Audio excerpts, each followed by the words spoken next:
Magandang hapon po. Magandang hapon po sa ating lahat. Mainit na po. Init na sa labas.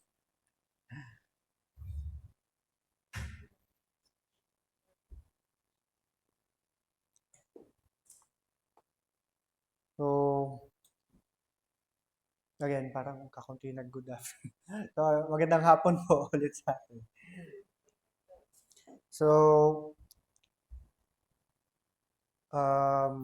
I'm happy or I'm glad that we are here ngayong hapon and sasabihin ko sana umaga. Sana yung umaga yung service. Pero I'm happy that we are here this Sunday. Uh, Listening to His Word, be with fellowship with brothers and sisters. And for the past few Sundays, when we started, actually this year, we've been talking about the cross. Pastor Raymond and Pastor Jason have been insistent on our focus on the cross, at the same time the importance of the cross, especially our vision as Christians, kung ano yung calling natin sa mundong ito.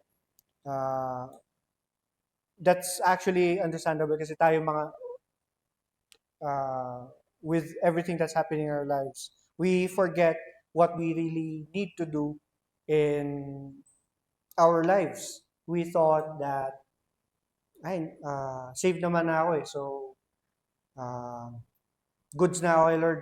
Ma, yung place ko sa heaven, I'm already okay. Pero we forget that our loved ones, our friends, hindi pa nila kilala si Lord.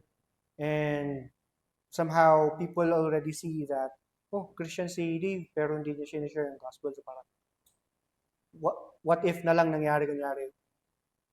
Actually, kanina, we've been reading about, or starting this year, we've been reading about Revelations. And we are familiar on what what Revelation is all about. Jesus' second coming, yung he would be taking us in his stead, and at the same time, we will be with him forever and ever. And somehow, we forget na paano yung mga hindi natin makakasama ngayon? Ano mangyari sa kanila? So, yung iba, sabi, hindi, people would reason out, no, after death, there will be nothing. But for us Christians, we know that after death, if you are not a Christian, if you are, if you do not believe in His word, if you have not accepted Him as Lord and Savior, we know where you're going. And hindi siya sugarcoating na sasabi natin na, hindi, it's just, it's hell. Yes, it's hell, pero hell without Jesus Christ. You are in a place wherein you don't have the presence of Jesus Christ. You don't have the presence of God.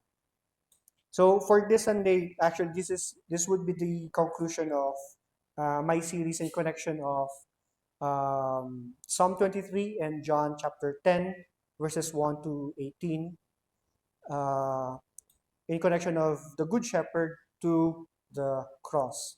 And this is part 2. And last Sunday, we talked about yung blessings na na-receive natin when it comes to the blessings that the shepherd brings to us. So I've seen what blessings the good shepherd brings in him. There is refuge. We also found out that we have refreshment and reorientation. So these are the blessings that we've received. Ito yung na-receive natin nung tayo'y na uh, napunta sa kanyang flock. In His presence, we wouldn't be afraid to run low in supplies, nor be fearful from the clutches of the enemy. As we move forward this Sunday, let us dive deep and see this time the sacrifice the Good Shepherd would go to for the sake of his flock. Now, again, I'll be using the illustration of a shepherd. And yung shepherd na inisip natin is, this would be yung ancient ones, yung mga sinuunang panahon. So, ang responsibility ng shepherd is to keep the flock safe and to keep the flock fed. Yun ang kanyang ah, yun ang kanyang trabaho. Pero yung iba kasi inisip nila, hindi, parang nakaupo lang siya, titignan lang niya yung fields, tapos andyan lang yung mga sheep niya. No. As much as possible, keen-eye siya sa mga sheep niya na sino ba yung nagwa-wander away? Sino ba yung nawawala na? Sino ba yung makulit na kung saan-saan pupunta? So, yun yung trabaho ng shepherd. At the same time, to keep yung look out din siya sa mga magnanakaw na kukuha ng kanyang mga tupa. And at the same time, yung mga wolves, mga bears na kakain ng kanyang mga ng kanyang flock. And if we're going to look at this illustration as well and connect it in the Israelite culture, the Hebrew culture, sheep is also important to them kasi sheep are used to or used for sacrifice. So magkaroon lang ng isang blemish ang isang sheep, hindi na siya pwedeng gamitin for a sacrifice. So let's keep that in mind yung trabaho ng isang shepherd. So as a shepherd, it's his responsibility to look after the needs of the flock, the place they graze, the water they drink, the place they rest. It's important. It is also his charge to keep the sheep away from preying animals and thieving hands. Their own comfort, safety, and at times lives must be put in the line in order for the safety of their flocks. So, ano tayo sa yung line sinabi ko dito is their own comfort and their own safety, they sacrifice it for the sake of the of their flock. Now, let's think. Parang familiar yun ah. Parang familiar yung illustration na yun. We'll go back there later. So, Jesus' death on the cross was the ultimate sacrifice. It was done so that the flock could experience the fullness of life. Without him and what he has done on the cross, we are merely sheep lurking aimlessly in a vast meadow with nothing to do and without a shepherd to guide us.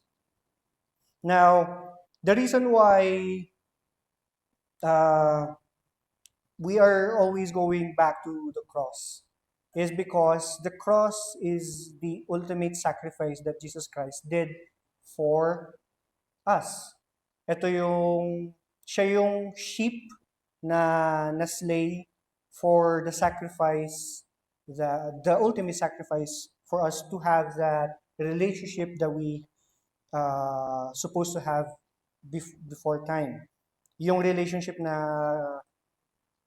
yung unhindered relationship na dapat na design ni Lord sa Garden of Eden na somehow it was hindered by sin. God wants us to have that again, that relationship again. He wants us to have Him and us in union because He cares for us. At the same time, He wants His own to be protected and to be He wants His own to yung He wants His own to be in His presence. So in Psalm 23, again, we're familiar with what Psalm 23 is. It's David's song with giving us the illustration of a shepherd on how he protects the flock. That's the illustration. Now in John chapter 10 verses 1 to 18, I said last Sunday na ito yung claim ni Jesus Christ that He already claimed that He is the good shepherd and He Himself would sacrifice His life for His flock. Now, ano ba yung dala ng sacrifice ni Jesus Christ? Yung cross yung pagkamatay niya sa cross, ano ba yung ano yung makukuha natin doon? Ano yung makukuha natin sa sacrifice ni Jesus Christ? Like, yun yung laging iniisip din natin mga tao na ano bang mapapala ko dyan? So, lagi ako ini-invite ni Dave sa church. So, ano bang mapapala ko dyan sa church? Ano bang mapapala ko dyan sa cross na sinasabi nyo?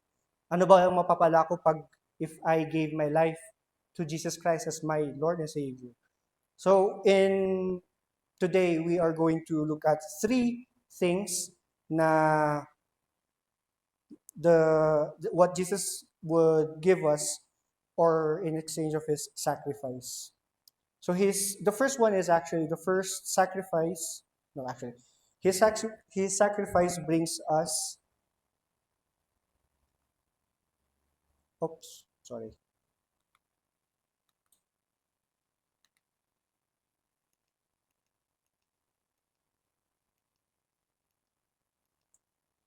Okay, so yun pala yung una, sorry.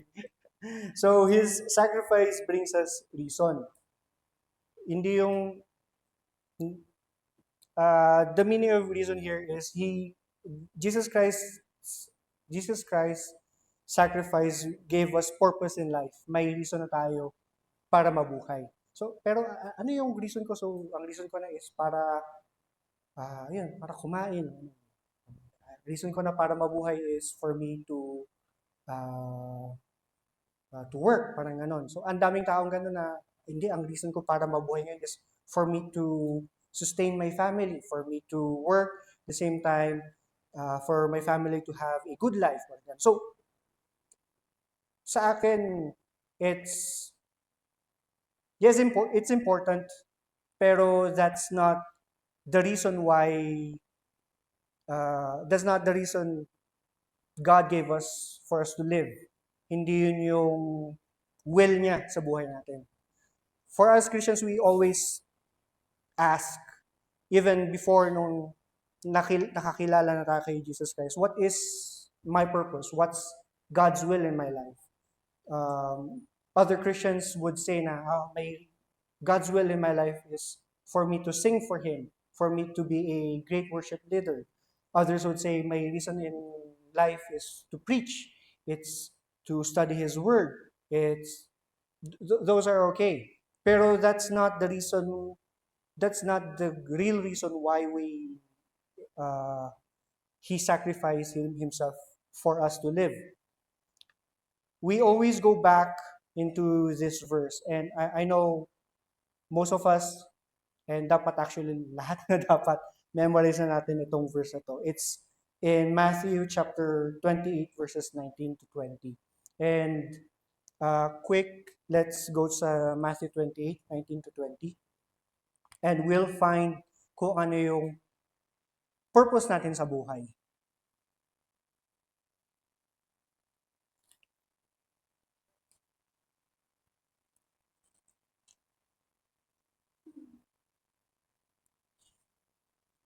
Ando na po tayo. So in Matthew 28, 19 to 20, Jesus Christ said, "Go therefore and make disciples of all nations, baptizing them in the name of the Father and of the Son and of the Holy Spirit, teaching them to observe all that I have commanded you. And behold, I am with you always to the end of the age." So that is our reason to live. That is our purpose. That is God's will in our lives. Yung sasabi natin na, God's will in my life is for me to be is to teach people, to lead people to church, or ganon. It's okay, okay lang yun. Pero hindi yun yung ultimate hindi yun yung karne nung reason natin. Ang rason kaya nag-sacrifice the Lord sa atin is for us to share that good news na He died for our sins, and for us to share that good news na He died for you as well, for me as well. And that we may have that relationship that we supposed to have back in the Garden of Eden, that one union that we were supposed to have. Now, paano kunyari, tatanong natin, paano yung ano ko, yung trabaho ko? Like, work from home naman ako, so paano makaka-go and make disciples? We have friends We have families who hindi pa nakakilala sa Panginoon. May possibility siguro dahil hindi ka naka-work from home, siguro yung mga family na nakakasama mo sa bahay, hindi pa Kristiyano, so God is using you in that household for you to share the gospel to them. Also in school, like for example, I am the only Christian in the class. So why did God put you there? The reason why God put you there is for you to be used to share the gospel. Hindi yung makipaghuntahan, makipagharutan, pagkulitan na at the end of the day, walang nangyari. Ni hindi man nila alam na, ay, Christian pala si Dave. Yun na tapos yung outing nyo, hindi ka man nag-offer na, uy, yung sa pagkakain, kakain pa lang. Hindi ka nag-offer na, uy guys, let's pay for the food muna. Maalala ko nun, when I was still working with an office, during lunch, as much as possible, we would pray before we eat. Tapos, kahit na yung I have an office mate who is an atheist. And he actually respects yung pag lunchtime. Hindi din siya kakain hangga't hindi kami pray. So, at that time, he recognizes na parang, okay, si Dave, he does this, we need to pray muna. It's not because parang sinabi ko or sinabi ng HR, sinabi ng ito. Pero parang they already saw in my life that it's important. Prayer is important in my life. Also, my relationship with Jesus Christ is important. Kaya lalo na, for example, meron iba na they would ask me, uy, labasan tayo, linggo, gano'n, like, gala-gala tayo, gano'n. I would really decline. So I would insist na, no.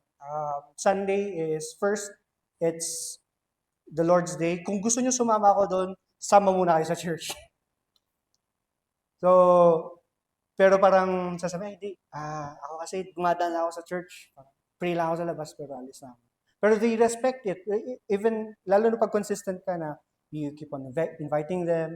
At the same time, you show them also the change life that you have. Hindi lang yung sasabi mo na, I go to church naman. Pero yung buhay mo is medyo kalat-kalat din. It's not directed with Jesus Christ. So it goes with how we speak and how we do things then.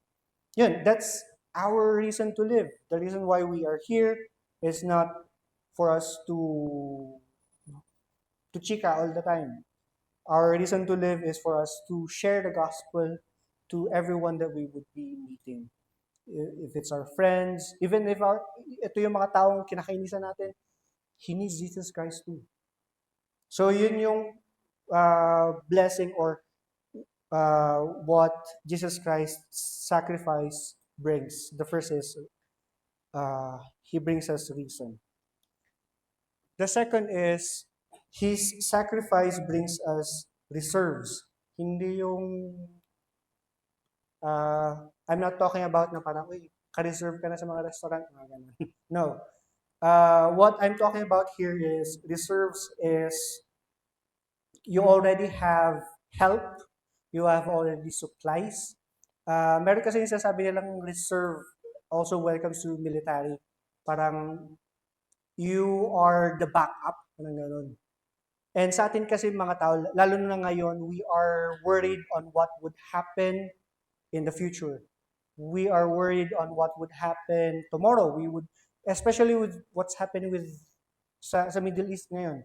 We are aware what's happening sa Iran, sa US, with the wars going on. And I've seen actually kanina lang na sabi sa Philippines daw na yung oil reserves daw natin dito is we're okay, so we don't have to worry. Pero that would stir up panic sa mga tao na, kailangan mag-imbak, kailangan mag-ganyan. Pero when you are in Jesus Christ, His sacrifice brings us peace. His sacrifice brings us, you know that you have already a backup. His sacrifice, even though kahit na hindi siya material, you know that you have peace inside you, that you are hindi lang reserved na you're withholding yourself, but you know that the blessings that He will be providing you is already been laid down. You just have to trust in Him. Sabi niya sa verse 10, actually sa chapter 10 verse 9 ng John, I am the door. If anyone enters me, he will be saved and will go in and out and find pasture. The thief comes only to steal and kill and destroy. I came that they may have life and have it abundantly. So yun, Jesus Christ already assured us that when we are in Him, we are already supplied. We have the reserves that we need for us to do His will.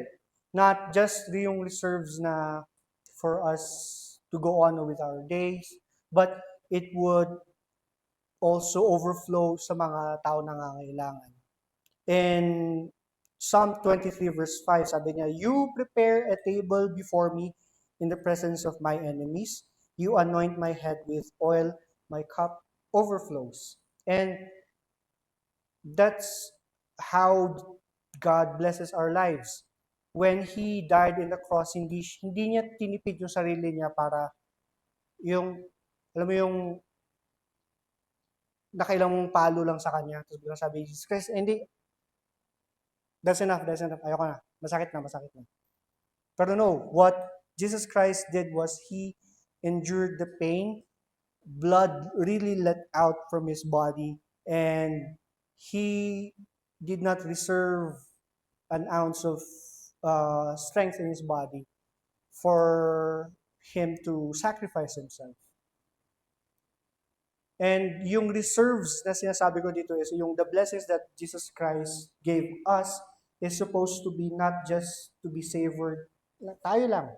It says here, sabi niya, our cup overflows. When our shepherd gives us blessing, the blessing overflows. So, anong ginagawa natin pag nag-overflow ang isang bagay?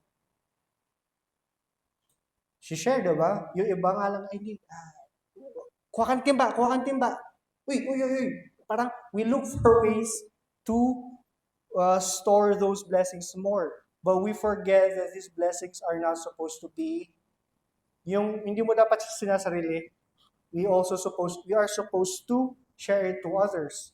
And as we look also again with the cross, He did not reserve Himself na He did not say na this is enough, this is already okay. No, He gave His own life for us to have this relationship again with Him. So yung relationship mong yan kay Jesus Christ that you have, should you be, again, reserving that for yourself only, or should you be sharing that to others as well? Para sila din makatikim ng blessings na nararamdaman mo, yung natitikman mo.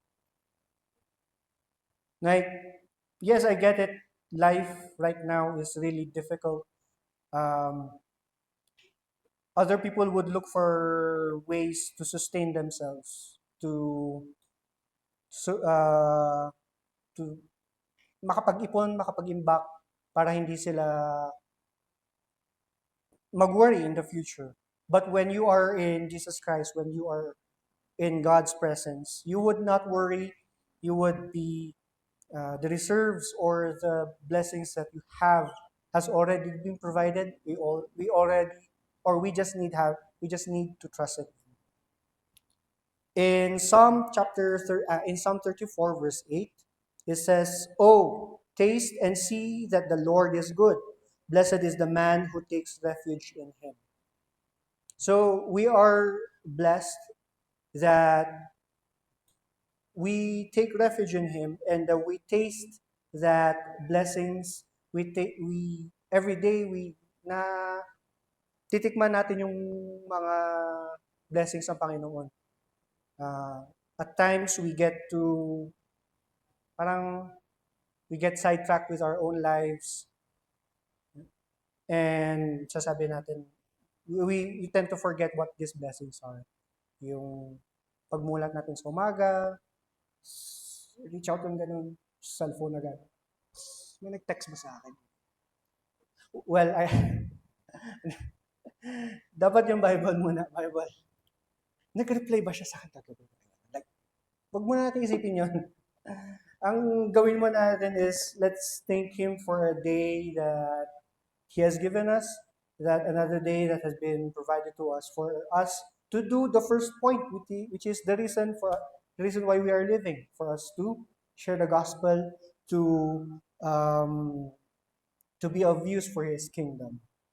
So that is the second point. So we have the first, His sacrifice brings us reason, and the second is reserves. Now the third one is He provides or He brings residence.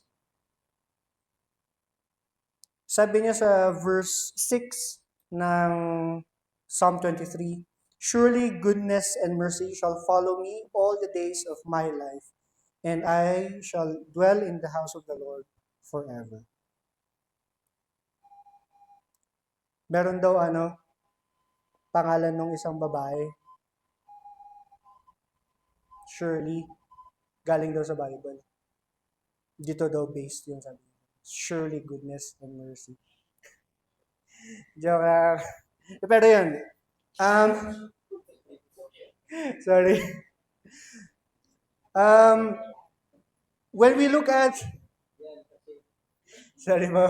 When we look at, again, the analogy of the shepherd, actually, goodness and mercy somehow acts as a sheepdog.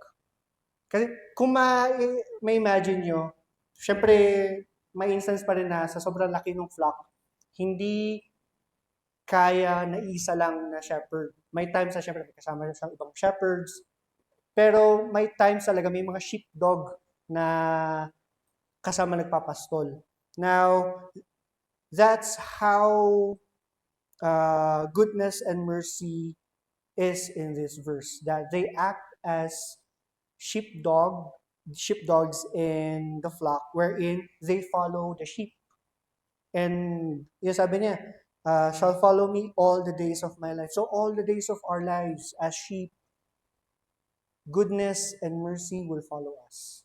And that's how God's blessing is in our lives. Goodness and mercy follows us despite that we don't deserve it. We don't deserve His goodness.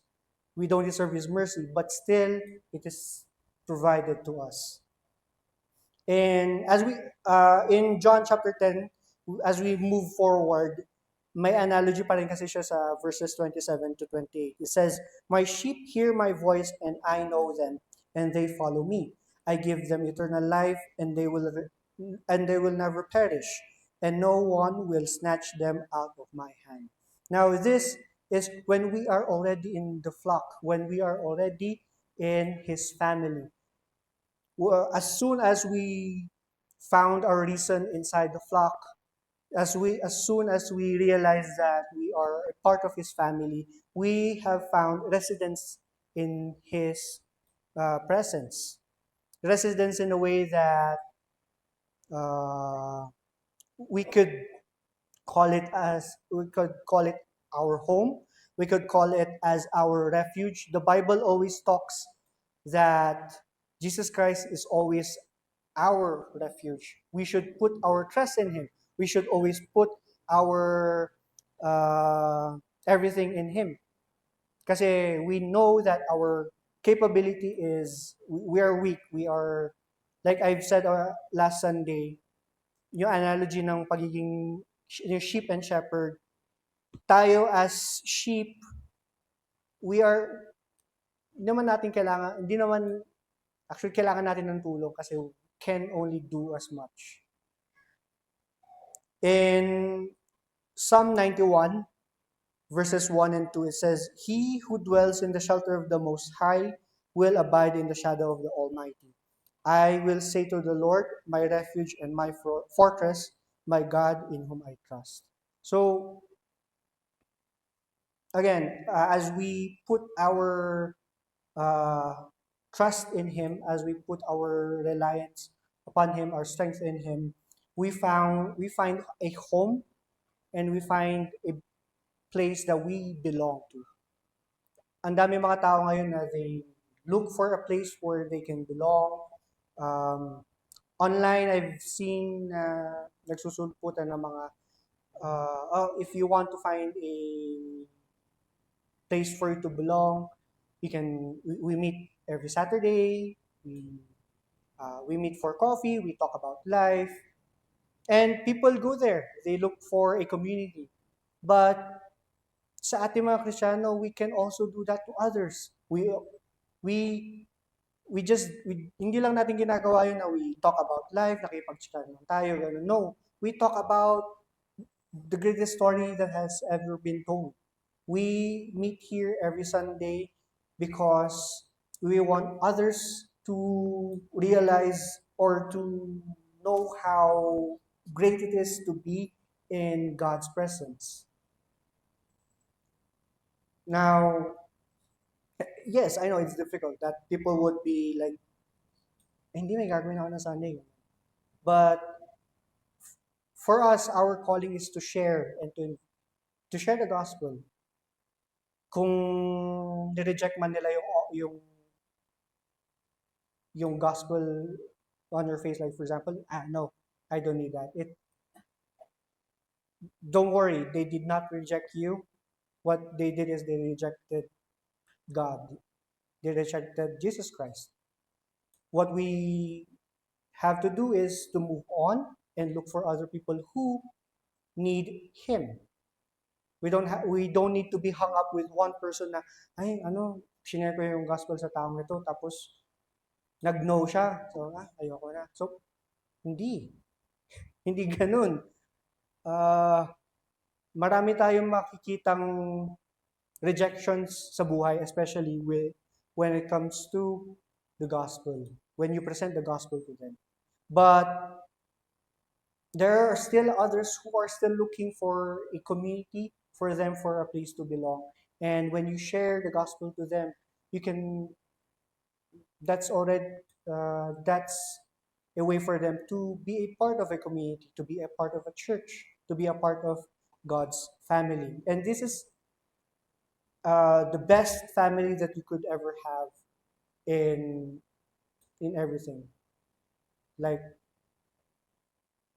yung mga communities na like, clubs that we see outside, they, well, like having a relationship with Jesus Christ is more than having or meeting like a club.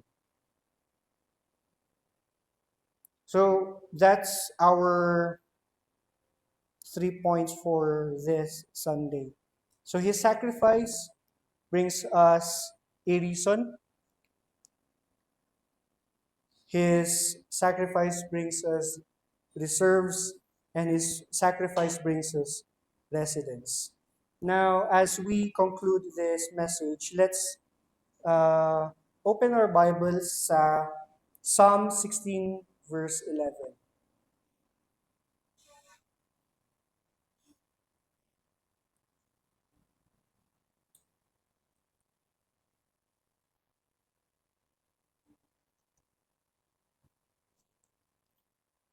If you know this, I think this was made into a song also. So, ando na po tayo. So, sabi niya dito, Psalm 16, verse 11, You make known to me the path of life. In your presence there is fullness of joy. At your right hand are pleasures evermore, or forevermore. And that is true. In His flock, in God's presence, we find life, we find joy, we find all the pleasures that we could possibly imagine. At the same time, we find purpose in Him. We find a reason to live.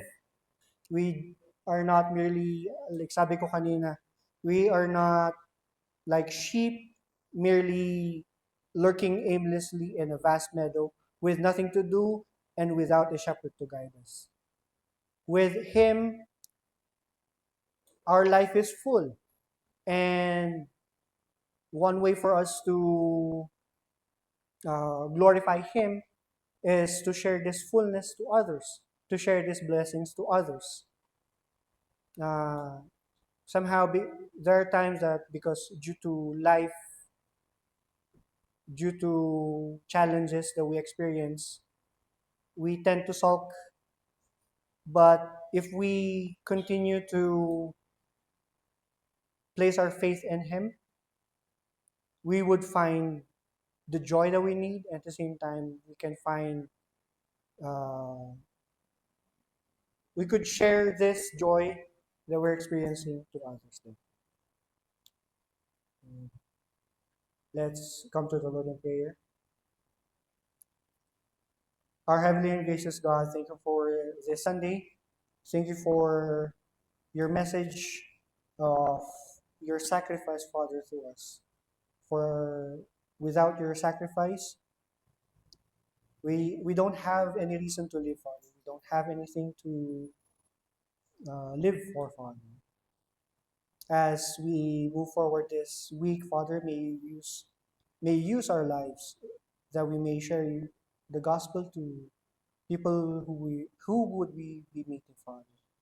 May you continue to work within our midst, and Father, as we continue to this service, Father, may you bless us in your name. In Jesus' name we pray. Amen.